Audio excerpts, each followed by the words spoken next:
The Olyari Confederation prided itself on two things: the elegance of its philosophy and the precision of its war machine.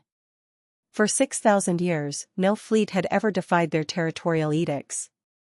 When the border monitors reported a lone, unidentified vessel drifting through the Demetrian expanse, no escorts, no registry codes, no transponder signals, the High Admiral's court considered it an insult to their sovereignty. A single human ship, the size of a freighter, gliding serenely where no Terran banner had been seen in 10 millennia. High Admiral Vasset Ural stood in the observation sphere of the warship Radiant Proclamation, her 6 eyes narrowed.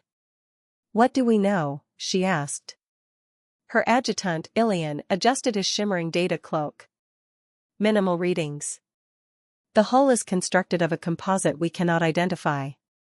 No energy emissions. No life signatures." Vasset flexed her claws. "It presumes itself immune." "Perhaps a derelict," Ilian suggested. No, Vasset shook her head slowly. "A message." She raised one hand. "Deploy interdiction screens." 30 Olyari warships spread into a crescent formation, their hulls gleaming like blades in the starlight. Microsingularity warheads primed in their launch bays, each capable of reducing a cruiser to vapor. Within the Radiant Proclamation, tension built as the alien vessel continued its silent drift. Ilian cleared his throat. "Perhaps, High Admiral, we should attempt contact?" It had ample opportunity to declare itself. "But if it is truly human?" Vasset let out a thin, humorless laugh. "Then it is a ghost. A civilization that died in the dust." "Fire." At her word, the nearest warship unleashed a barrage, 12 singularity torpedoes streaking across the void. For a moment, nothing happened. The torpedoes reached the human vessel, and simply disappeared. No detonation. No damage. The projectile ceased to exist. Silence consumed the bridge. "What did we hit?" Vasset whispered. "No impact recorded," Ilian said faintly. She gestured sharply. "Scan that hull." A storm of sensors enveloped the ship. But no readings returned. Instead, a single transmission bloomed across every channel, audio only, the voice warm and amused. "I was hoping you'd test yourselves." Vasset felt her blood chill. "Identify." "Identification isn't necessary. You called us extinct." "You were mistaken." Ilian swallowed. "High Admiral, the voice registers as human." "That's impossible."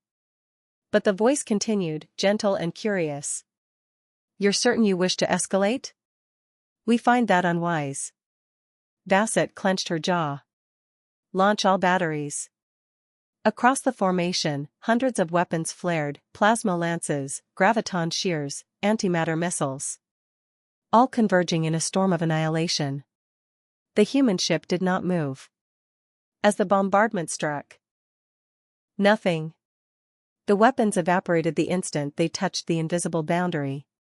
Ilian stared at the screens, his pupils dilating. "They're defenses, they aren't shields."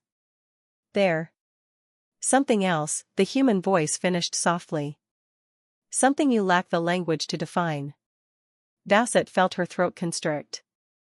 "How?" "We spent eons beyond your maps. We learned to shape reality instead of merely endure it." She gripped the rail before her. "You claim to be human. Then why return now?" The voice grew almost compassionate. "Because arrogance should never go unanswered. Even in a lone vessel." Vasset's claws dug into the polished surface. "We will not surrender to one ship." "Of course not." The vessel rotated slowly. As it did, a sphere of impossible luminescence formed around it, an effervescent halo of blue and white fractal light. "You simply won't be able to engage again." One by one, Olyari ships began to flicker. Vasset spun to her sensors. "Report." Ilian's voice trembled.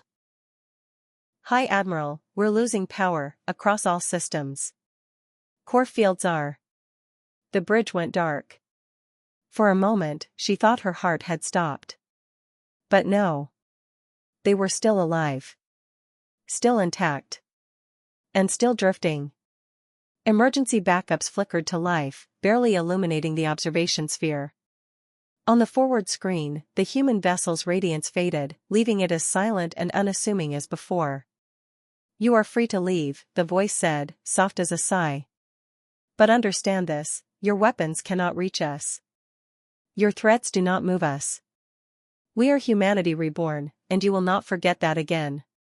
Bassett swallowed, feeling the weight of 1,000 generations pressing her down. "You could have destroyed us." "Perhaps," the voice admitted. "But that would be inelegant." She closed her eyes. "Why spare you us?" "Because regret is more instructive than ruin." For a moment, silence reigned. Then the channel closed. And the human vessel began to drift away, its hull shimmering with faint, impossible colors, vanishing into the darkness as if it had never been. All across the crippled Olyari fleet, crews stared at blank screens, feeling an unfamiliar emotion. Regret. Bassett sank slowly into her command throne. She could not deny the truth any longer. Humanity had returned, and even in solitude, they had proved the galaxy's arrogance hollow.